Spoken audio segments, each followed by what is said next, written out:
Yeah, good day once again. So today, okay, no. Okay, no.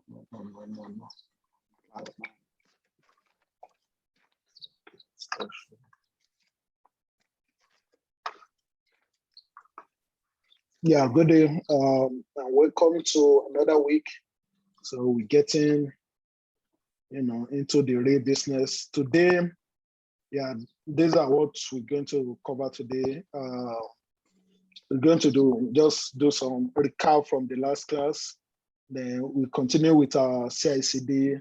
Then we're going to do learn about code analysis.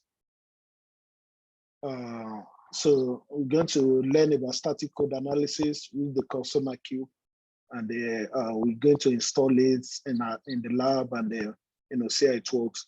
Then this is what we did for the last class, and you remember the CICD pipeline that we build the declarative and so the Jenkins file. So we build this in the Jenkins file and we push it to our GitHub repository. Again, Git is a very, very important concept that you guys should look out for. It's very, very important. Git, try and learn. I mean, Git is even more advanced than what we're doing in class, but at least just understand the concept and how Git works. But this is like a sample of the script we did with our Jenkins file, and then we demo, we show how we can trigger a pipeline with that. So then we're going to talk about static code analysis, which is like a tool that they use to analyze a code. Developer use that. So again, your job as a DevOps guy or cloud guy is not to write the code itself. I mean, I'm talking of the source code now, but these tools is very important. Yeah, Git branching. Yeah. Someone said yes, Git branching. Again, guys, go check Git branching out. Is very, very important concept. I think I mentioned branching a little bit. I will talk about it briefly when I get to the Git. But branching is very, very important in Git, especially in real life. So again, some of all this topic I don't want to go too deep like that. Git, we can take a week on Git, just learning, all those concepts and stuff like that. But again, it's not something to really, for interview sake, you should understand some of all those concepts. So yeah, we can mention Git branching later on.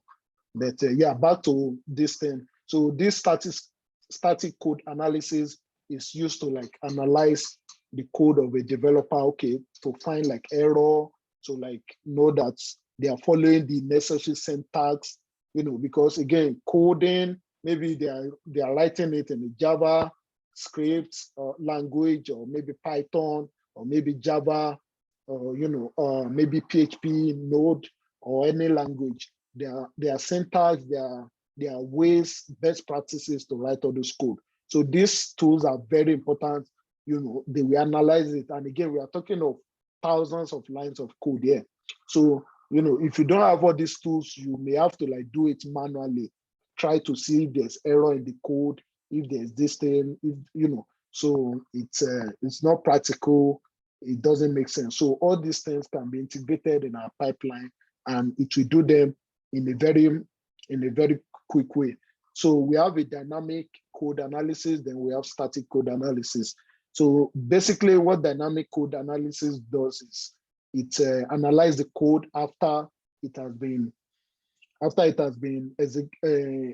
code has been executed, whereas for static code analysis, it will analyze the code before it's being executed, and which is the main one will be. Honestly, I don't really know much of the tools they use in dynamic code analysis. Most projects I've worked with, I know they use static code analysis, and this static code analysis. So basically, it's detect a bug. They call it bug in software one, or bug can be like an error, a defect, or anything in the code. Within their code. Again, these are developer stuff. These are people that write code. but you just providing a tool that will make it easy for them to like analyze the code, to like immediately detect error. They don't need to be going over. They just have to write the code and push it to GitHub. Then all this tool immediately real time it will analyze it and tell them what is going on in the code. And again, we're going to see that in the demo. So, but these are good to know. I've had a lot of interview, talking about code analysis is very, very important. Some of the benefit is speed, like the first one say it takes time for developer to do manual code review. Again, they are writing hundreds of lines of code, so before they could be going over it one by one, line by line, or maybe asking their mates to review it for them, those take so much time, and you don't want that in a real production environment. So all these tools like static code analysis, which the one we're going to use is SonarQube, they help to do that real life. And speed, again, those are some of the concepts why they want a DevOps engineer. They want speed in deployment of their code, of the application. They want to build their code as quickly as possible, deploy it, run the testing, do the code scanning. This thing they call it code scanning as well. Do it like automatically without any manual intervention, without people having to go there and be typing anything or whatever. So it makes it it increase the speed of running the application and making things. Then depth. It says you get an in-depth analysis of where there's a potential problem in the code. So this tool, we analyze the code, tell them that, okay, this thing is where you have an error and stuff like that. So it makes it easier, and they give them accuracy as well. It is easier to do, you'll be more accurate if you use all these tools rather than doing it manually. So, and you get a good insight of the code. Some of the common tools they use for static code analysis, Deep Source, SonarQube, Codacity, DeepScan, and VeraCode. The only one I've actually used, the two I've worked with before is SonarQube and VeraCode. So again, you don't really need to know how all this works. Just know one of them at least. Know one of them, and you'll be good. During your interview, you can talk about it. Okay, I've worked with SonarQube before. Okay, what do you do with SonarQube? To analyze the code and provide feedback and stuff like that. You integrate it with your CICD pipeline. So again, these are very popular, very popular. My current project I'm working with, we are using SonarQube as well in their pipeline. So those are very, very important to integrate with pipeline. So it makes things easier and this thing. And this how, again, this is the one we'll be going with in this class, SonarQube. And again, you don't need to worry about other ones. So just know one and you'll be good. So SonarQube, and it's very popular. I think this is the most popular one again. It's a popular tool for continuous inspection of code and quality, and security as well. So SonarQube is used to automate code review with CICD. So and it looks like something like this. If you see this, you see that it says it's zero bug. Immediately to analyze it on the dashboard, you see everything on the app. If there's a bug here, you will say, okay, there's 5 bugs in the code. The developer will know, and they can work on the code. So these tools are very, very powerful, and they make things easier, especially when you integrate it to the pipeline. And as you can see on the left here, you see 2 points. You see how many lines of code it evaluates? 2.4 thousand. That's a lot of code. So it's different from the one we are playing with in the class, maybe like 5 lines of code. The real life, they are working with thousands of lines. So this thing will scan through it line by line, find if there's any error, vulnerability, everything, and you can set a rule. SonarQube has what they call like a quality gate. So you can like set a rule that, okay, these are some of the criteria you look for in the code. These are the best practices you want. If this is not there, you flag it. So real time, these things are very, very powerful in the DevOps world with CICD integration. So again, some of the key feature, multi-language, it could be JavaScript, it could be Java, it could be Python, it could be any language, it will analyze it real time, it's compatible with most of them. Security analysis, also, you want to like some things, if you've taken like some security class, you hear about like SQL injection, some kind of like security, because there's a way developer can write their code that if they don't follow like the best practice, the best way, it will be easier for attacker to really attack the website or the application.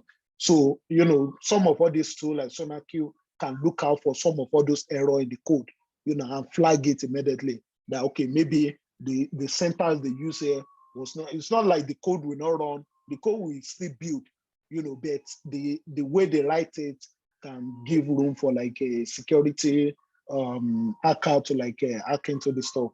So these things are, again, are very, very useful. Maintainability, it can identify tricky issues, some issues that you can't deploy with you. And you see how many languages it supports, 25 plus programming languages, C#, Java, TypeScript, C++, and a lot of them. So, depending on the one you are working with, again, developer will be the one doing all this programming stuff. You are just like integrating all those things to the pipeline to make life easier for them, so that once they just deploy the code, everything will just be automated. And one concept in this thing I want to talk about is what they call quality gate, which is, it's like a rule, just like this one says a set of threshold measure set on your projects, like code coverage, technical depth, and stuff like that. So basically what this is saying is you can like define a rule on your own that, okay, this is the acceptable criteria. If you find like 2 bugs in the code, flag it as error, and you can say that, okay, if 2% of the code has a bug, or maybe it's if 2% of the code has like a duplicate, if there's a duplicate in the code or whatever, you can set a lot of rules. Again, you're going to see this in the dashboard when we install the SonarQube. But it's very powerful. You can do so many things with it. This quality gate is very important part of it, where you can set all those criteria, all those thresholds that, okay, if the line of code is beyond this limit, do this. If the error in the code is more than this, flag it. So, you can, and you see the dashboard there, it says pass. So depending on what you define it, you pass it, you get a pass, or maybe fail, or whatever. Again, we're going to play around with quality gates in SonarQube. You see how it works. And here you just see, number of line of code here, and 933K, there's a lot of code here. So, but that's how it works in real life. And these tools are very, very powerful and very useful in the industry. So today's lab, we're going to install SonarQube on Ubuntu server. The installation is a little bit tricky, because we're going to use like a database. We have to use a database, it's one of the requirements to install it. So we are going to use Postgres database for this lab. So again, I have all the instruction. I can just send it across on the installation process. So you don't really, again, you don't need to stress on, how to install all these applications. The main thing is how they work, how to use them, especially in the CICD. The installation itself, it's something you can look up in their official documentation page, anywhere. Nobody will ask you to know it often, nobody. So, but again, we are going to install it. We are going to integrate it with Jenkins. Again, Jenkins is the center of everything, as you can see so far. So we're going to integrate it with Jenkins, then also integrate it with our Jenkins file, which is the script that we wrote the other time. Then we're going to redeploy the app. Then you see how SonarQube will scan the application. So again, any question before we jump into the lab? But that would be the this thing that we're going to work with this night. And one thing, unfortunately, if you can't really follow along with this lab, because to install a SonarQube, we need a T2 small. As you can see here, although I'm going to install it, we need a T2 small, which is outside a free tier. So if you are running T2 small, they'll charge you. It's not a lot of money, trust me. They won't charge you more than $5 or $2. If you finish the lab, you can just stop it, and they won't charge you. So it depends on what you but if you don't want them to charge you at all, then probably just watch and just see how this stuff work. But that's the minimum requirement. We need T2 small, which is 2 gig. We need at least 2 gig of memory, and T2 small is the closest one. So we're going to spin up a server, and so another thing to note, especially when you are doing the lab, is SonarQube works on port 9000. So on your security group, if you go to security group, you have to open port 9000. If you come here on your security group, anyone that you're using, maybe you want to use this, you have to make sure that you open your port 9000. Let me see. So you can edit the inbound rule here. Right now, I only have port 22 open. I can edit it right here. Again, you can do this when you're spinning up your server. So, again, this is a custom IP. So I'm just going to put 9000 right here. This is just like a revision for some of us that still, but again, you need to do this before you can access your SonarQube. If not, your SonarQube will not work. So, so yeah, this is, I think I can name it. Let me name it Sonar Security Group SG. So I'm just going to give it a name so that when I'm spinning up my server, I will know that, okay, this is the, so I go back to my EC2 dashboard, click on instances.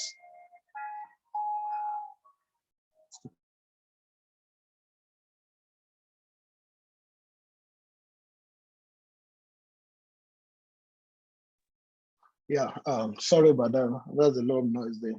Yeah, so again, so right now we're going to spin up Ubuntu server T2 small, which is 2 gig RAM. Again, they will charge you small money if you don't mind, but it's required for this lab. So again, I'm going to go to launch instance by the top right corner here, and just proceed from there. So again, we're using Ubuntu, so I'm just going to select this Ubuntu server, and then again, you see the T2 micro that we've been using. It's only 1 gig. For SonarQube, we need at least 2 gig. So you can use T2 small or T2 medium if you want to pay more, but I won't advise that. So just stick to T2 small, which is 2 gig RAM. It meets our 2 gig memory.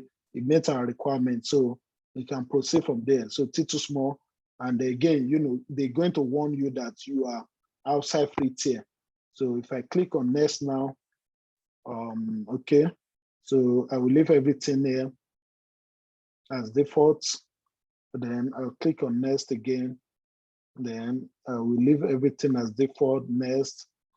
Then I'll leave everything as default. I don't need the tag. Then for the security group, the one I created, again, if you don't have anyone, you can just right here, you can add a rule and just add the 9000 rule there. Remember on the dashboard, I created one the other time, so I will look for that and just use it. So where's the name? I think I call it Sonar SG. So I think I have so much security group I have to delete. So this was the one I created the other time. So I'm just going to select it. So this one has this thing. I think I have another one with 9000 open. But again, the main thing there, just make sure you have that port number open. If not, you'll not be able to access the security. You'll not be able to access the application.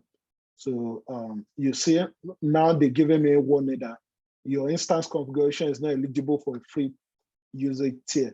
So they will always let you know whenever you are going beyond your distance. But it's okay, I don't mind. I'll probably shut it down after the lab or whatever. So again, the charge will not be much. They won't charge you $100 for running T2. It can be more than $5, even if you spend it over. And again, the security group right again, you see 9,000 is open, 22 is open, 22 is for my SSH, so that I can connect with the server. Then this 9,000 is for me to be able to access the SonarQube when I install it. So again, I'm going to select this. I think this is the one I've been using. So then I think everything looks good for now. Then I'm going to view my instances. Let me give it a name because I think I have another SonarQube. New Sonar. So I just give it a name. You can rename it here.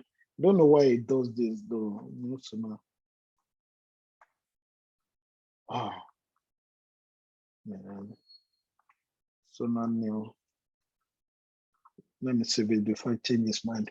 Yeah, so I have this is the server, and I think it's running now. So let me try and connect to my server. So again, ignore this one. Again, you remember this are Jenkins. Then yeah, by you asking about branch, this is where branching is. And again, you can read more on branching. You say I have one branch now. By default, you have a master branch as the first branch, which is like the main branch. And again, master branch is considered to be like the perfect branch of the code. So what happened is that in the real life, you create a branch. You can call it develop branch. You can call it develop, which they use in most cases. So click on create branch. So I have another branch now, which is develop. So any changes I make on this branch is different from what is on the master branch. So I can make a change on the develop branch, maybe I'm not too sure about the code. I'm just playing around with it, so I can make the changes in the develop branch. You allow your developer to mess around with this. Then later on, when they are done, when everything looks good and they are done with all their coding and they push it to the distance, then you can merge it. You can do what they call pull request. So if you do pull request, you're now saying that you want to, this develop branch, you want to merge it to the master. Again, master is always considered to be perfect. So you don't want them to be pushing code directly to the one we used to do. We do like git push, origin master. In the real life, you don't want them to be pushing directly to master branch because, master branch is the one that have the real stuff. So, in some company, they can have like 5 different branches, maybe different team working on each branch, or, there are a lot of, branches. It's kind of a bit not complicated topic like that, but, it's something that's a bit wide that, there are so many, they call some things like branching strategies. We have a Git branch, we have a GitHub branch. Then there are a couple of them, like 2 of them that are very popular that, you have to follow certain pattern. But again, this is branch, and by working personally, you don't really, you can push directly to your master is okay, but again, I can, if I give you access now, I can say, okay, only make changes in the develop branch. So, the develop branch has a copy of the master branch. You see, that's why you are saying almost the same thing here. But what happens is that if I make a change in this develop branch, it doesn't affect what is in the master until I do pull request, then I merge it. So if I do pull request, then I can merge it to the master. So, but if I don't merge it, they will be like separate branch. And that's why you see all this arrow, you see this sign, it's like branching from the master, So again, that's just how I can just explain it in a high level. So yeah, that's a side to what we are doing today. But again, it's something you can read, check out and read through Yeah, Git is also very, very important. So, but yeah, thank you for pointing that out.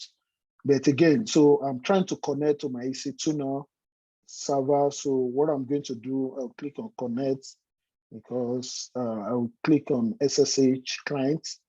Then I will, can you guys see my item terminal? Yeah. Yeah, okay. So if I do ls now, I think I have my key right here. This is the key I use on this guy. So I think I'm okay with that. So I'll just paste the command that I just copied now. Oh shit, no. No, okay. I think I copied it. So this is what I copied again. You know, I like to show this every time so that some of us still comment. What is going on? It's not command did I enter? Okay, sorry, command there. Let's just say okay. Could not resolve EC2. No name. I think I mess up with the name. Okay, let me copy him. And then I'll do command. So I'll do yes right here. And then I'll clear my screen. As you can see, once you see this, you know you're on your EC2 server. So you know, so the first thing you want to do on the Ubuntu is to update the app. The app, if you remember, sudo apt update. So just to refresh like the whole thing and then make everything. Again, there's a lot of command that we're going to be running in this lab. So so just bear with me, and then you know, I have it written somewhere. I don't know if anyone is following so that I can share some of the command. If you're not following, I can share it after the class so that you do the anyone is following? So Trying to follow. Okay, after the class will be good. Yeah, okay. So the first one I'm running is just to install Java. If you remember, you know, so we did this when we are doing Jenkins as well. So let me clear my screen so that you can see better. Clear. So, but again, this we just install, you know, like a Java which is required to run this application. So then you know it's just a dependency, nothing serious there. Then again,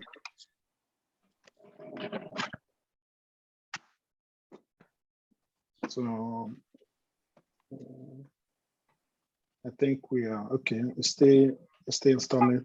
So again, Java is very, you know, like when we're doing the installation for the Jenkins, you remember we use this Java runtime. You know, it's required to run some of all those applications. Again, all this thing you see it online, you see the command online. You don't need to stress on how to do that, but just have the concept. I mean, I could have spin this up before the class. Then the next command will be this, which again, you know, I mentioned that we need a Postgres. So this is part of the installation for the Postgres database that we're going to need to install this application. Then it will just go like that. Then the next one we're going to do will be, again, this time I'm just copying it somewhere. So don't think I'm a... Oh, did you install the you're going to install the database too? Yes, I'm going to install a Postgres database. Yeah. Okay. Yeah. Again, don't think I'm a magician. I don't. This thing is just I'm just copying it somewhere. So I won't stress myself learning how to do this software. Yeah. So this is some of the Postgres installation. So just say okay. Then I think the next one will be. This one of the, I did a project recently with this SonarQube with my company. It's so difficult for me to install this thing, even with a lot of Googling. So that yeah, the main thing is we just want to get how it works. Now we are installing the Postgres database. And then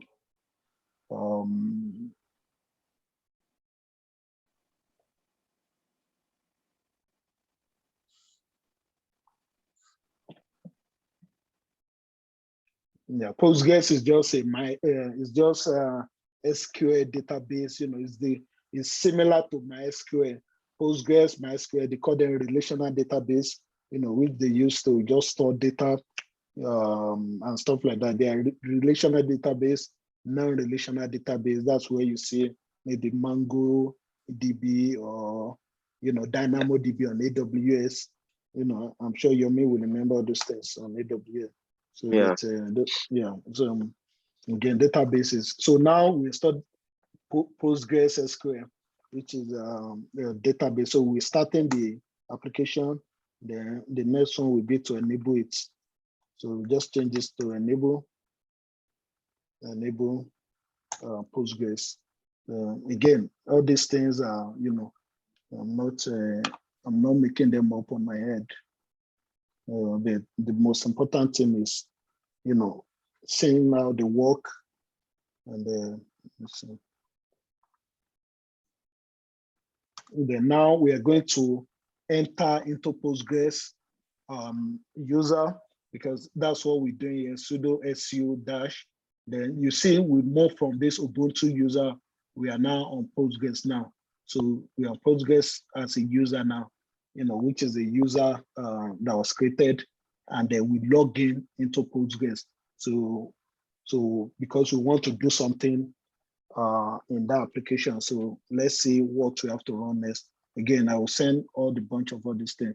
So within that, we're going to create a user. Again, some of all this command, I won't say I understand, what most of them does. I mean, some of them, here we're just creating a user called Sonar, create user Sonar, okay?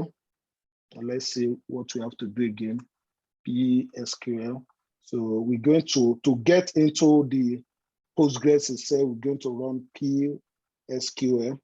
I mean, this is a database command, as a database administrator, as you can see, you see the new syntax we have here. So you can run like SQL query directly from this terminal, maybe create table and stuff like that if you've checked out SQL before. So but this allows to log in there. Then we're going to do some changes in the database. So one of them is this.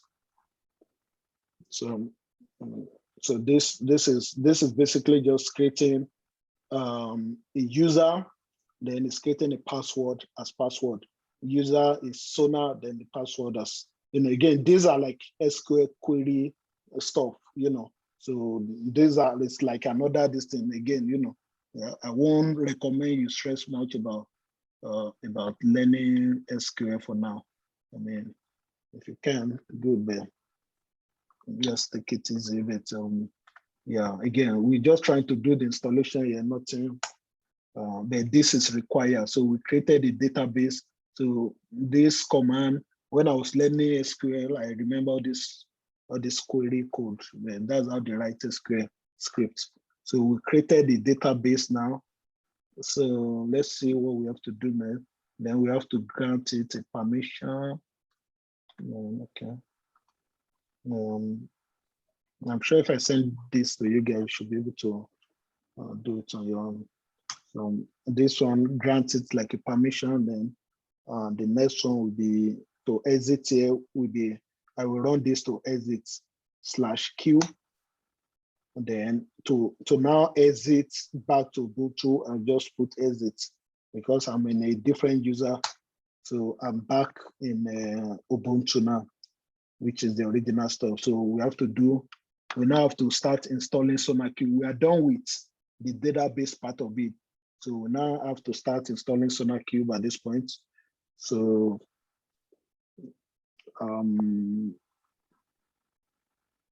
yeah, this is how this thing works. So this basically, if you remember wget, it's just to like download the file. So it's just downloading this file. Again, these things can be gotten from their website or anything. So the wget, we just download the file basically. So if I run enter now, you see that it's downloaded it. So again, those are some commands that you should at least be a little bit familiar with. But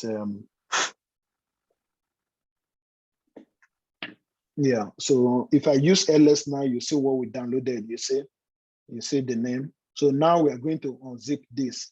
So to unzip this, we can use unzip, but I don't think we have unzip on this. Let me just run unzip and see unzip command. So you say we don't have unzip install, so we have to install unzip. Let me do copy. So we have to install unzip. Is just like a application that allows to unzip a file, just like when you have a zip file on your Windows computer, you need to unzip it. So you need application to do that. So we just unzip it now. So if I run unzip now, you should get something.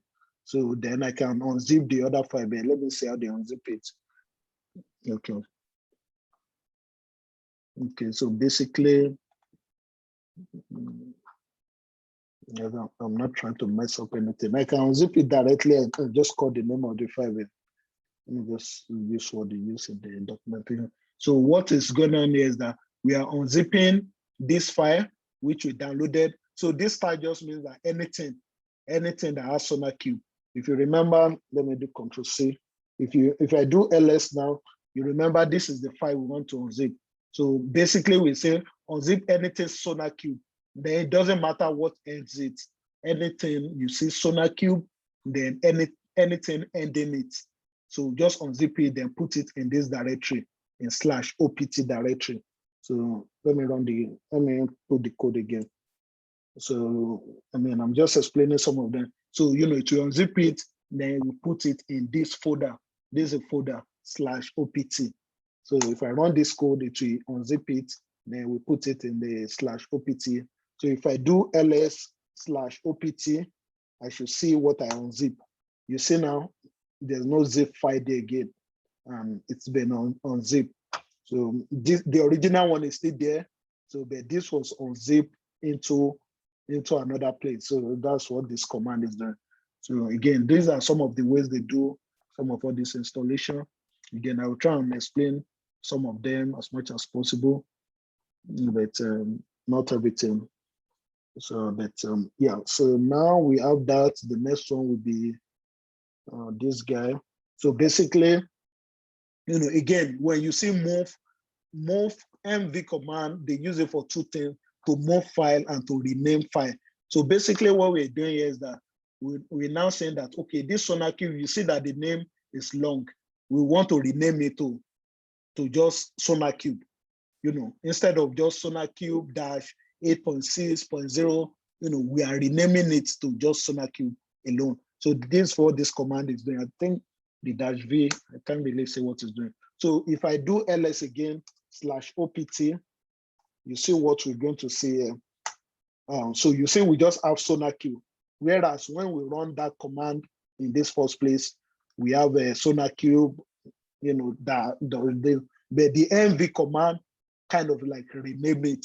So you use it, they use it frequently for this purpose as well, the mv command. So just FYI for you guys to just take note of that.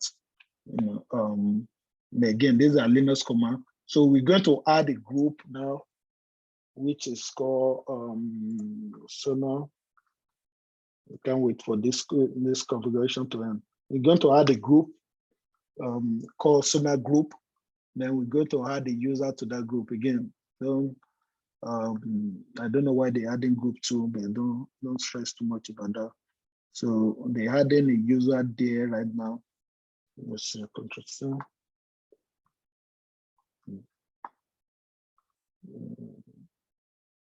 I think we get into the end. Group add. No, not in this command line very well. No.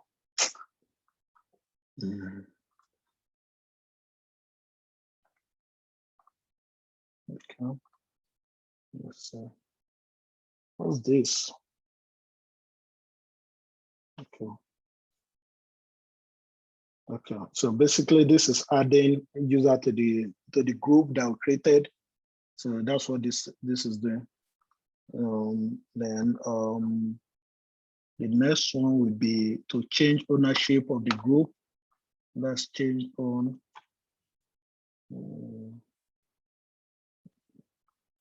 Let me clear the screen. I think it's getting messy. No, the control V. So this is just giving ownership permission to SonarQube in this group to this file. So those are some Linux stuff again. So now we're going to edit this property, which they call SonarQube configuration property. So these are very interesting things we have to do here. So especially some of us that are not too familiar with Vim. Again, here they are using VI, it's the same thing as using Vim. So don't really, like here I can say Vim, it's the same thing as VI or whatever. So we are just editing this configuration file, basically, that's what we're doing. So the configuration file is under OPT, SonarQube conf, then SonarQube.property. So if I do enter now, then there are some things to edit here, which one of them is this. So now in most programming or any like scripting, once you see hash, those are comments. Comment and programming are like a code or maybe written word that will not execute, if you run the distance. That's why all these things you are seeing here, they are not executable file, So we have to comment out some of them that we need. So I will remove the hash. So removing the hash, we comment, we make them to be useful, because now they are not useful because they don't have any, because of the hash in front of them. So one of the things we put there is that this one, we have a sonar as the username. If you remember, this is the username we created, then this one will be password.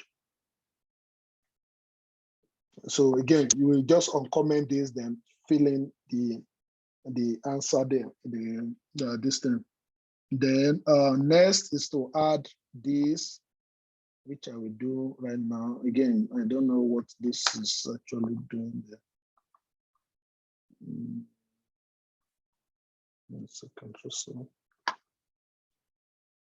So there's this line they want us to add at the bottom. So just do Control V, which is this. It's just telling me that, okay, localhost, Postgres, or whatever. I won't say I understand what this does actually, but it's part of the installation process that we have to follow.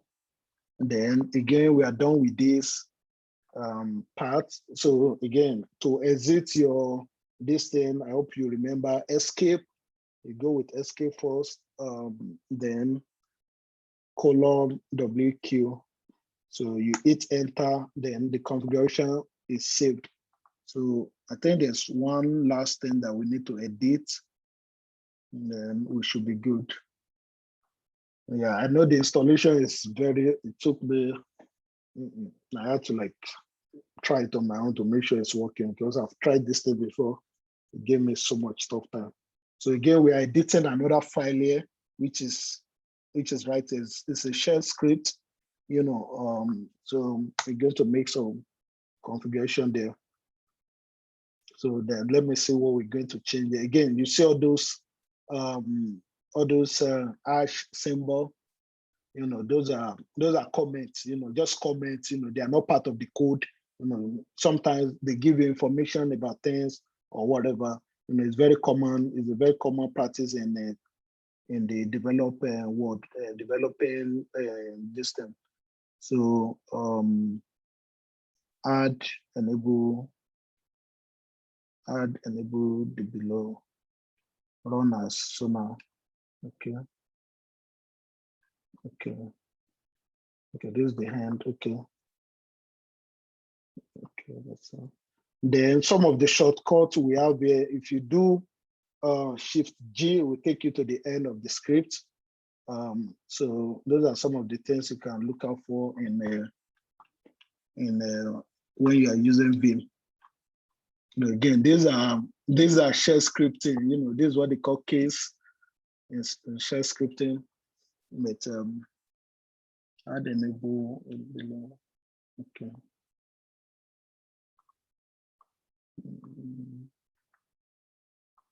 So we just have to add a line of code there.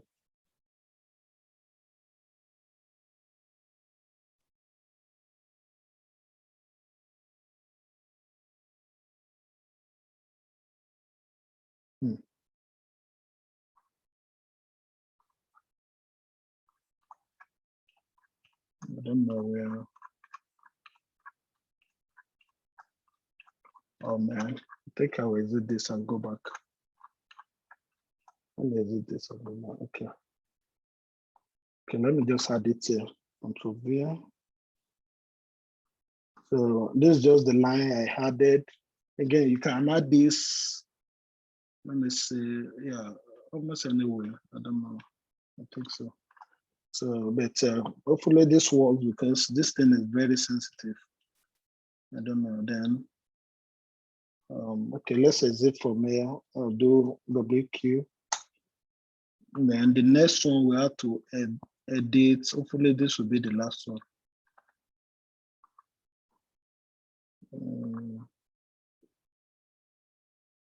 Come on, again, don't these are not like a distance, so don't stress too much about it. And so for this, there's this script that we have to put. So this basically will allow us to like execute the script directly from the I do Command V now. Again, when you are using Vim like this, always make sure you check what to paste, because sometimes Vim will just mess up with the syntax. So WQ. So I think we need to edit one more time. Yeah, we need to edit this. Yeah, it's a lot. This today, like, but I promise you, we're not going to do any installation that's complicated like this. Yeah, this is very. Again, we just because this thing will not work. I've worked with SonarQube a few times. Like, it's very. I don't know why it's like that. To the bottom of the file. So for the bottom, I'll do Ctrl+G, and I'll do Ctrl+V. So again, I just added this two line. Basically, I think this will increase the memory capacity or something like that. So I will exit again. Let me see. I think we have the last one. Hopefully. And do Ctrl+V.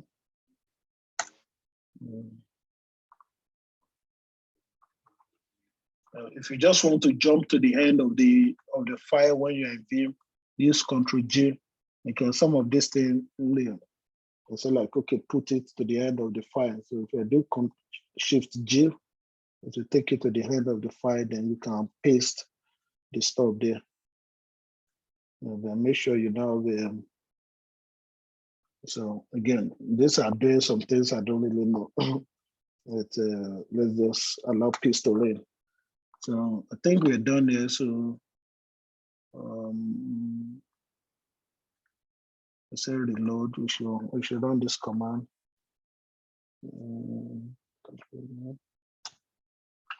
So okay, then the next one will be to start the SonarQube. So I believe we are done with the installation now. I hope it works, because this thing can be very tricky. So we're starting SonarQube now. I think it doesn't say anything. Then I think the next one is to enable it. I'll just change this to enable. Then to see we don't have any errors, so I think we're good. So let's see status. If you do status here, so we should see that it's running. it says active and running. So if you see this, that means you are good. So now, then I'll just enter Q to exit. So now we can access our SonarQube from the IP address, if you remember, from the IP address of the server, then at port 9000. So if I paste the IP address here, then on port 9000, so we should see SonarQube, and this is SonarQube coming up. Yeah, the installation, it's, yeah, I know it's very tricky, but again, you know, you don't really need to understand all the steps or the process. Try to know how to edit all those files, you know, make those configuration changes. Again, I will send all the steps to you one by one. So, okay. So we have to log in. I think the default this is admin. The default login username. So use admin. So then you can change the, here I will do admin, then I'll put password as password. Then I'll do password as password. So then I will update it because it requires us to do that. So again, this is how SonarQube looks like. This is the dashboard. You know, by the time we start running code, you see all this. You see some information coming up here. You know, this is where it will scan all the code. You know, you see you can create rules.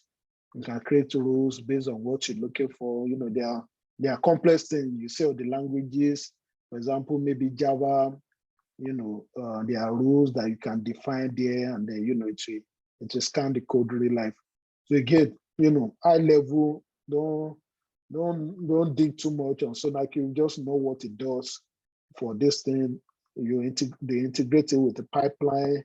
You know, here, this is the quality gate I was talking about. You can create like a rule, like, okay, if it is less than this, we're going to play around with this, you see it works.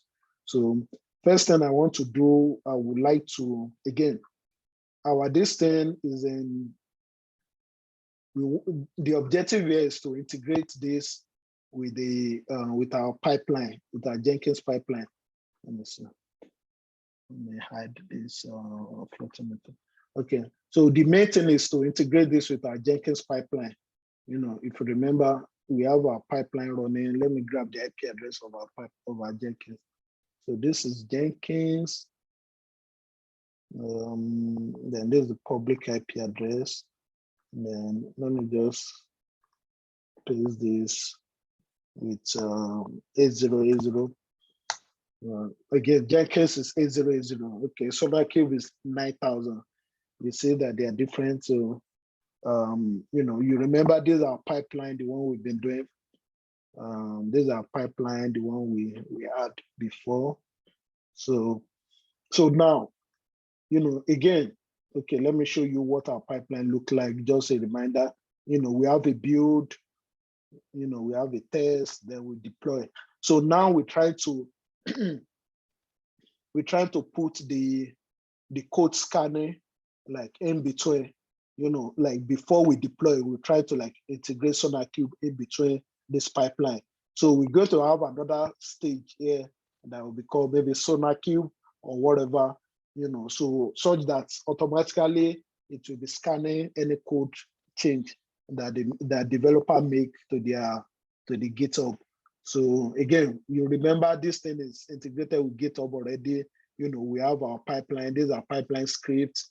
You know, if you guys remember this, what we have as the pipeline script for now, you know, just these stages. And so now the first thing you have to do, again, like I said, the first class for Jenkins use what they call plugin to do so many things. So now we're trying to integrate SonarQube with Jenkins. How do we do that? You go to manage Jenkins right here on the left. So you go to manage plugin. That's where you search for plugin. Then you want to look into available plugin. So here I will type Sonar. I will just type SonarQube and see what it got for me. So this is what we did. This guy right here, SonarQube scanner integration. So I will use this, then I'll click on install without restart. So I want to install this plugin because we need it. So it's pending right now. So okay, it's installed. So next thing you want to do again, go to manage Jenkins again. We want to set it up. We want Jenkins to be able to talk to SonarQube. Again, SonarQube is running a separate server. It has another IP address, different server, but you want these two to talk to each other. So you go to this configure system. Go to configure system, and then I don't know why my stuff, why my Jenkins slow. So if you go to configure system, you scroll down, you see, you see SonarQube. I will delete this actually. Sorry, I worked on this before, so that's why. But by default, this is what you see. So you see add SonarQube because of the plugin that we install. If you don't have the plugin, you will not see this option there. But now Jenkins asks us to configure the SonarQube. So if I click on add SonarQube, so it's asking for the name. Again, we can just give it any name. So now I just like to keep it simple. Then the password, the URL here, which is the IP address and the port for Jenkins in our case. So this is what we need from here. I'll just copy the IP address from here, then I'll put that in. Because again, so this will allow Jenkins to talk to SonarQube. So one thing you need here is what we call token. So because by default right now you can't really talk to SonarQube directly, you have to add the token. So I think I added it already, but I will create another token. So in your case, what you will see is that you will not see anything there. So you click on this add. If you click on this add, it doesn't work. Yeah, I created it already, but let me just save this. I'll come back again. So let me go back to manage Jenkins. Then I'll go to configure system. So I don't know why it does that, but it should allow me to do the editing now. SonarQube. Wow.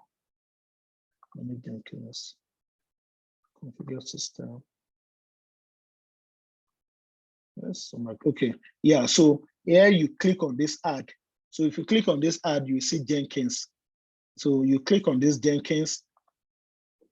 So what you're looking for right now is you go back to your SonarQube, you go to administration. No, you go to you click on your name. I think, yeah. Then my account. Then you go to security. Then you generate a token. This is what they call a token. So you generate a token. You can give it any name. I can say my token, my token, it could be any name. So main thing, you click on this generate because you want to generate that token. So then you copy this token. This is the token. You see the token is generated already. So this token is what Jenkins will need to talk to SonarQube. So I go back to Jenkins. Here I want to select, by default, it's username and password. But assuming when we are trying to integrate, when we are trying to connect our Tomcat, if you remember that time we provide username and password for Tomcat. But some application doesn't use username and password. They use like token for external body to talk to them. So SonarQube is one of them. So right here, you click on the drop down, then you select secret test. So secret test will allow you to put your token, which you copy from here. So you copy the token from here, and then you can paste it in this token. I paste it here, then I give it a name, give it a cool name, new Tomcat, because I created one already.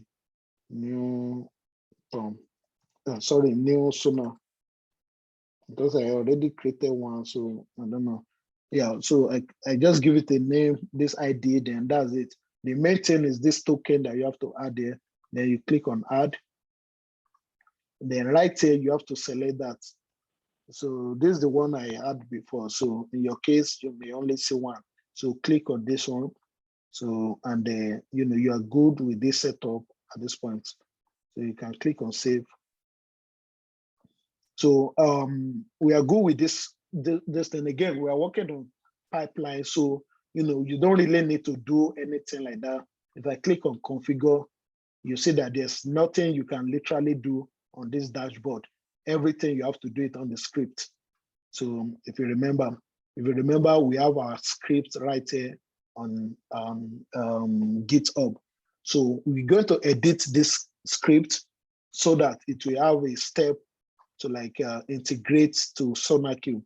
So I will just edit it directly from the terminal here. Again, you can do your git clone, git push, or whatever, but because of time. So I'm going to add a new step here. Again, I was able to get the right step to add.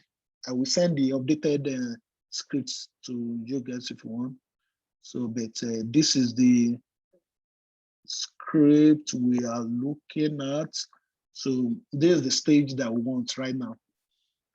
So again, I have to like do my research, okay, how to do this integration and stuff like that. There's nothing, no big deal or anything there. But I just show you what you have to change there. So basically, I can add the stage at this point and just do Control V. Then I don't like the syntax. I can, again, it will work like this. It doesn't follow indentation. It's rather follow these braces, curly braces. You see, we have 3 of them here: open, open, open, close, close, close. So this is a complete stage. There's a complete new stage that you see. So one thing you have to notice this Sonar. So if you remember on our Jenkins, when we created, let me go back to the Jenkins dashboard again. When we created this guy, the name we give it, this name right here, this name, that's what you have to put in the pipeline. So this name, your Sonar. So you have to make sure you make the changes with that right here. So I only have to change this, Control V. So Sonar, that's it. That's the name we give it in the pipeline. Let me just save this and exit out. So now I'm going to save it. I'm going to commit it, just update Jenkins file, Jenkins file. So if I click on commit, the way we set up our pipeline, this should trigger another build for this guy. So I don't think I want to wait. So I will just trigger okay, it's already running. So let's see what happened now. So it's the stages are running now. You say right now we don't have the SonarQube stage yet, but you're going to see what will happen before we deploy it. So okay, I think the first stage, it has checkout from Git, is building now. So you see it added the stage now, code quality scan. So which is what we added in the script. So it's scanning the code now and it will put the report on SonarQube. So it scan the code, try to find if there's error, if there's bug, if there's anything, then it deploy it. So if I go back to SonarQube, let me go back to home page. You see what we have right now. This guy has scanned the code, then it detected that there are 2 bugs there. Bugs could be like error or whatever, it detected that there is code smell of one, again, in the real life, these are thousands of lines. You see right here, it just says that we only have 35 lines of script that is scanned. In the real life, we are talking of thousands of lines. So we scan everything, we give you all the reports right here. You see this is the number of bugs you have. You can dig into that and, know where the bug is coming from and, do stuff like that. So it's basically that's how it works. And so another thing I just want to point out is that, okay, for example, now we have 2 bugs and, our code was still successful. We're still able to deploy the application. Then the real world, you don't want that. You want it to scan the code, and if there's error in the code, if there's bug in the code, you want the build to fail. You don't want the build to be deployed. You don't want it to go past this stage once it fails. So that's where the quality gate comes in. This quality gate you are saying. So that's where we can define that, okay, this is what you do. So, and we have to add another stage to our code, to our pipeline script. So basically, this quality gate, if I click on it now, so this is the default, and this is the condition they give it, that, okay, it's less than 80%, this, blah, blah. So what I want to do now, I want to create another quality gate, which is like a requirement for SonarQube to follow. So if I click on create, then I will say new gate, or, just any name, give it a name. Then I can add condition. I will say that, okay, if overall code is, let me say bug, if I put bug here, so if I have bug more than one, I want it to report it as fail.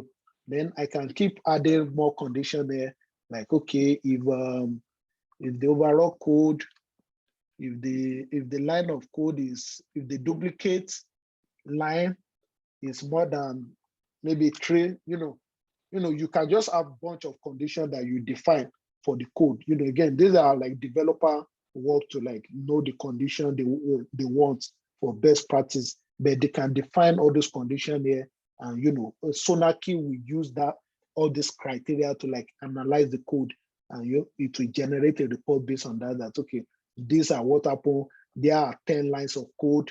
The requirement should be should not be more than 3 of them. Bugs, we have like 10 bugs in the code, and we only expected maximum of 1 or 0. So you can do so many. There's a lot. If you see this condition, there's a lot of things you can do with that. So it's very, very cool, and you can. So I can just set this as default. Then whenever it's analyze the code, it will. If I run the code again, you see that it will flag it as fail. You see now it says pass, because the requirement that was there before is different.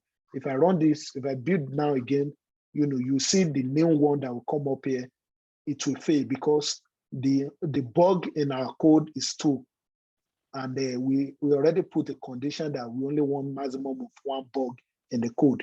So if this thing build again now, and it scan everything, then you see that it will fail. If I refresh this thing, you see fail, because it has more distance. So if I refresh this, you see it says fail. It failed because we have 2 bugs, and when we define the quality gate, we only take quality gate to accept 1 bug maximum. Of course, we don't have any duplicate of lines, so this is 0%. So this is cool. But for the bug, the bug is not cool. We have more bug. So you can dig deep as a developer.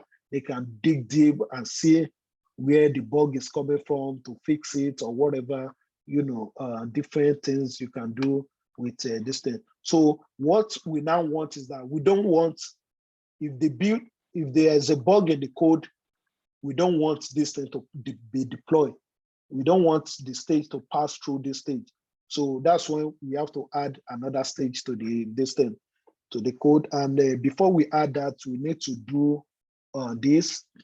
Go to administrative, go to configuration. We need to do this webhook configuration. So webhook, basically, we allow the SonarQube to talk back to Jenkins, to report back to Jenkins. Now, Jenkins can only get information from SonarQube, but now we want this webhook will give us that ability to do that. So now I can say my webhook. Again, this is, I'm sure this is a lot of information, but trust me, high level, you don't really need to know too much about all these things. So we're going to give SonarQube the IP address of Jenkins, which is this. Oh, I think it's gone. Okay, let me create again my webhook. So then I'll give it the URL, then / SonarQube webhook. You have to follow this. Let me use this, then let me just edit, do this with Java, then Control V. So you have to just, this is the IP address for Jenkins, then / SonarQube web hook, this is like part of the requirement, nothing serious or nothing to this, like a must, you must add it at the end of the, so we create that. So now what we want to do now is that there's this other line of the code, which is for quality gate. So basically this stage that we're going to add to our pipeline now, let me see, this is our pipeline. Let me see our GitHub. So there's our pipeline again. So before we deploy now, if there's error in our code, we want the code to fail. You know, we don't want it to deploy to to Tomcat, because that's not what we want. You don't want to deploy a bad code to your server. So, you know, if you run everything and if the bug is more than 2, you want this thing to fail. And this is what this stage is doing. So basically, again, these are the stage I just got this centers on SonarQube documentation. You know, it's nothing you have to like cram. So basically, I just added this line, this stage there. So this stage will allow us to like wait for SonarQube to run the test, then it will report back to Jenkins whether it pass or fail. Then if it fail, it will terminate the build. So let me just comment directly and let's see what's happened in our Jenkins dashboard. So Jenkins will start building very soon again. Then it should be able to add that stage. Then by default, it should fail because this thing was not supposed to be successful. Let me trigger the build manually. Let me just trigger the build. Okay, so it's building now, it's running the build again. So you see it will add another stage before we deploy to Tomcat right here. Again, you know, don't really stress too much, knowing too much detail about some of all these things. You know, just high level, understand what SonarQube does, how to. So question. Yeah. One of my friends told me that during the interview they can give you the code to edit or something. How real is that? Yeah. Some this thing do that. Some company. So how can you know like the correction or anything? No, if they will give you that, it will. I mean, they will expect you to consult Google, definitely, or maybe it's something they will expect you to be able to just fix. You know, maybe just the stages, the measurements. You know, I took a lot of interview. Some job will send you like a Python code instead, or a shell script to do. That's what some jobs do. And trust me, most time I used to run away from all those because they will give you algorithm. Like it's not like a basic, it's a real algorithm, like very strong scripting or whatever. So it's I wouldn't just run away. There are too many jobs than to allow one job to overstress you. I mean, that's my distance. So some of them I won't even reply their email once I see those things. I'll be like, okay, when you guys are serious, you let me know. Come back. That's it. Because there are too many, like you don't have to bother, too many jobs. If this one go, another one will come. You know, there are too many. How do you come about these things that are like step, like complicated? What do we want to use this for? You said what we want to use it for? Because it's just like from one another things. Eddie, you are killing me here.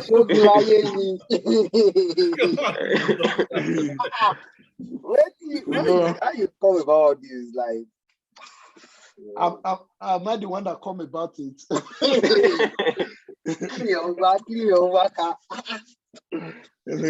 Yeah, these are, I mean, that's why the feed is like that. You know, it's a lot of things, a lot of you know, again, to me, just like I keep saying, you know, some of all these things, don't stress too much on, you know, just understand what SonarQube does, how it integrate. During the interview, they will tell you, okay, how do you use your Jenkins? What do you do with that? You tell them, okay, you integrate things with that. You do integration, like, you know, SonarQube and stuff. Then they can pause on that. Okay, tell me about SonarQube. What do you do with SonarQube? You use it to analyze code for developer, it's static code analysis, because they want to test you. It's easier for anybody to run their mouth. So they want to like test you very well. Like, okay, do you know what you are? Okay, what does SonarQube do? What is this thing? Stuff like that. So it's those are some of the things you don't, all this integration, I'm just trying to show how they work, how to do it and stuff like that. Again, you don't really need to stress much and try to okay, I need to know all these things. Then again, I see interview recently, they asked all these things, all this SonarQube, all this stuff. So there are so many things to learn, so you don't want to waste too much time on one and go too deep. Just know what you need, what is required, especially for you to. I'm going to abort this. I don't know what's going on. I think it freeze. So, but yeah, it's always it's nothing. I mean, again, this will look. What I tell people, don't get discouraged. That's the main thing. If you see all this thing, I didn't know SonarQube a week or 2 weeks. Some of what this thing takes me a long time, like a lot, like to even figure out what they do. Like when you even get to like Kubernetes, or they are even more confusing. You'll be like, what is going on? Like it's so, but with time, you keep, especially if you keep learning, keep reviewing stuff, check this thing. Maybe you check my video, it's not too clear again, go deep again, watch another, just understand it. Sometimes I just watch video, I just fold my hand. I won't even follow, because how many lab will I even follow along? There are too many. So sometimes I just, especially if it's something I've even done before, I'll just watch it, maybe even fast forward it to make it, just want to get those information. Because again, those interviews are not, they will drill you, ask you all those crazy stuff. I don't know why these guys know, and I'm trying to abort it now. So, but again, basically, it's the first time you are saying SonarQube, so it's okay. You don't get all the concept. Very cool. Maybe only 20%, 30% at this stage. It's okay. Go with that and keep building. Now you know what SonarQube is, high level, to scan the code. Then build on that, learn a little bit more on it, and move on so that you can talk about it. Because imagine you are sitting 45 minutes during an interview. What do you think you'll be talking about? You just say, okay, I know Git, I can deploy, You need to be able to talk about Git for like 10 minutes non-stop, like 5 minutes. Some of my interview, if I talk about Jenkins, they will tell me to stop, like, because I will like go from A to Z, like literally. So, but if you don't know some of all these things, you will get like, you will just talk, okay, tell me a project you work with on Jenkins, then you just talk 30 seconds. Like it's so those are some of the reasons why you should know some of all these things high level, and especially all this integration. SonarQube is very, very key. Tomcat, know what it does. Again, if you don't understand, go again. What is Tomcat? What do you do? This is a pipeline. This is like a pipe. This is where developer puts the code in, all these stages, build it, test it, do code scanning, then, if it pass, then they will deploy it. It's just a pipeline. Just, again, these are building applications. We're talking of, big applications here, like Jenkins could be running for like 20 minutes in some environments, building stage alone, So these are, and it's very important for you, you won't understand it. That's why you're asking that, what's the purpose of all this? Why is this? To them, these are millions of dollars worth of investment on their part. And that's why they don't mind throwing all the money to get people to do it. It's worth millions of dollars to the companies out there. Even startup, they will pay you a whole lot of money to do all these things you are saying. So, that's, to them, it's a lot, because they are working at the high scale. Here we're just trying to play around with it. Again, I don't know why this thing is doing score. again, just get the concept of, SonarQube, this is how it looks like, you see all the analysis. Again, this could be like different projects, like thousands of, like 50 different projects they are working on. You see a lot of the detail here, like, developer can say that, okay, this is what is going on with that. You're talking of thousands of lines of code for someone to be reviewing it line by line. That's what this SonarQube is doing. Literally, it will go over everything and it will pick out any error in the code, any bug, any vulnerability, anything you can think of. So it's a very powerful tool, and it's very, again, if you don't, and that's why I keep repeating pipeline. This concept is the center of everything. It's very important to really understand it. And go back, especially when we just have a basic stage. Go back and watch the video again, and try to see, try to understand pipeline. All these stages. It's very, very important. Try to understand it, and yeah. So, to you are like, what is all this thing? The company paying all those money. It means a lot to them. It means a lot to them. They want to pay a lot of money for anybody to do it. So yeah, but again, you see this other one failed because of this guy here. So basically, we just integrated this thing to Jenkins, and getting the report. Yeah, so, this what I want now. So it failed. He was not able to deploy to Tomcat because of this guy failed. Because of this. So this is what I want. Yeah.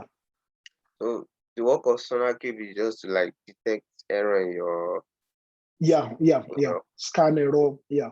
So then you integrate it with pipeline to do that automatically. You don't want to be running the error directly from the distance. These things are coming directly from your pipeline. All these reports. Yeah. So again, yeah, is to detect error, detect bugs. They call it bugs in the software world. And Does then, analyze. Does the use get more complicated with like real life projects? Is it I mean, it's more complicated than this, or it's just straightforward? Yeah. I mean, it's straightforward like this. So basically, it's straightforward. Like basically, you just put it in a pipeline script, just like this. Just find a way to integrate it. Maybe you just integrate it that you want to exactly. run. Okay. Exactly. Just integrate it and be able to add it to the. You see now, because there's a bug in the code, that's why this failed, and we are not able to deploy to Tomcat. And this is what you want. So when developers see this now, they will know that the build fail, their build fail, and that's what you want, because there's a bug in the code. You don't want a code that has a bug to deploy to your server, to deploy to Tomcat server. You don't want that. So that's why you have to put all those things in between, to really make sure good thing is going out of your code. Yeah, again, that's how it works. The only complicated thing they really like could be like, maybe they have, you're just talking of 35 lines of code. They may have 10,000 lines of code that SonarQube will scan through. So at the end of the day, you are seeing a lot of reports here. You're not just saying basic 0, you are saying so many things, maybe bug, maybe 25, vulnerability, maybe 10, this, maybe, a lot of things. They can start digging deep into it. Okay, what's go, it's for you as a DevOps guy or this thing, your own is to put all those things inside pipeline, so that to do the automation, to do the thing automatically without any this thing. So just run it, everything will go. So now it failed, and if you check, it's because of this guy. So yeah, it's straightforward like this to do the integration, and that's it. So you see, now I say fail. So yeah, it failed at this stage. It was successful here. Then yeah, okay. You see the reports. It's a pipeline aborted due to quality gate failure. So it's talking about this SonarQube due to the fact that this state failed. The pipeline was aborted, and that's what you want. You want it to abort if there's any problem. So again, depending on what you set in the gate, you know, if I change this to 2, it will if I change this to 2, the pipeline will work perfectly well. You know, just understand those basic concepts, and you know, or maybe developer go to the code, then they fix the bug, then you see the pipeline will work perfectly. The pipeline will deploy. You know, maybe the developer was able to figure out the problem with the code, then they fix it, and everything will work. These stages will be completed A to Z. So, you know, you say it was successful now because I updated this gate. I tell it that if it's 2, you can pass it. If the bug is just 2, you can let it go. So that's why it's passed, and you know, that's why the pipeline works. But you know, again, real life, they may have like 30 bugs in the line. So you can set this criteria based on anything, this quality gate. You can say that, okay, you know, the maximum of bug we can allow is 10. You know, again, you can add a lot of things there, duplicate lines of code, or you know, anything. So then it will evaluate it, then it will affect your pipeline based on that. So aren't you supposed to like fix all the bugs, or because yeah, we're supposed to fix the bug, but you know, I don't just want to. We're supposed to. If you go here now, you know, we go deep into let's go to the project. We click on this is the name of our project. Yeah. So yeah, so if we go here, we can dig deep into. Let me see. Okay, the bug. So if we click on this tool, you know, it's telling us some information. Again, I'm not a developer, so I may not get how to fix it. But you know, as a developer, they'll be able to fix it. And once they fix it, they can, you know, they can just deploy it back. You know, they'll fix it, of course, from there. If you remember, this is our code. This is the code that SonarQube is scanning. So if we go to the code, you know, then I think it's this index.jps. You know, if they fix the bug here and they just commit it back to GitHub, then the pipeline will build. Then it will be nice. Everything will pass again. But you don't want them to put anything bad into your deployment environment. So that's why you need to put all these stages there. So, but again, these are like syntax error in the code, the way they write the code. You know, like, you know, if you see this, it says line, duplication of line. You know, there are a lot of things that SonarQube will check real life, you know, more than what we are just doing. So now I say pass because we give it the condition we give it another condition.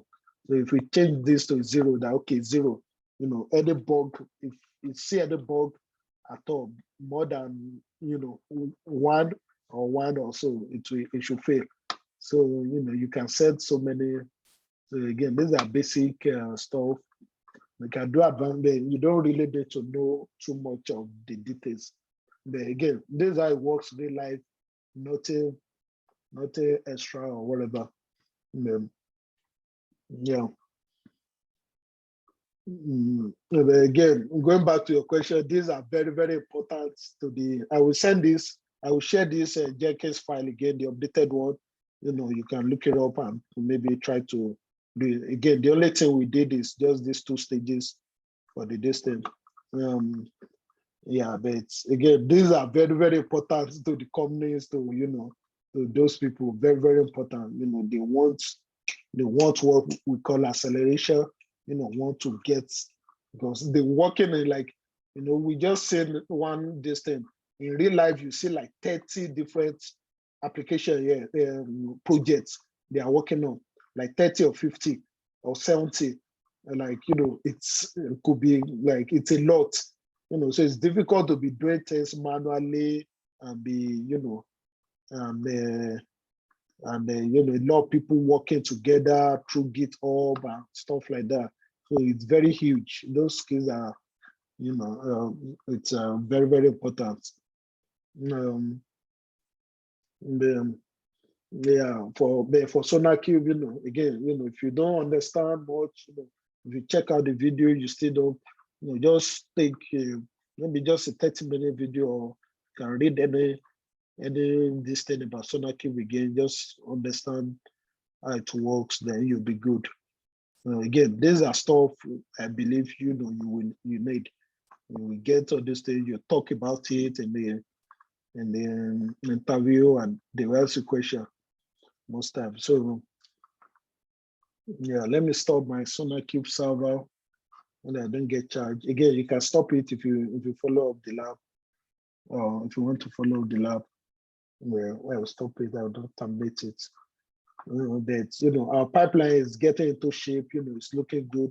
I think we just add one more stage next class. Then that will be it. Again, this is the Jenkins file that we are still using.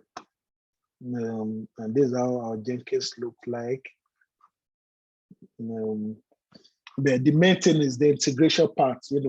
Integrating. Things. That's why when you see picture of Jenkins, everything goes through Jenkins.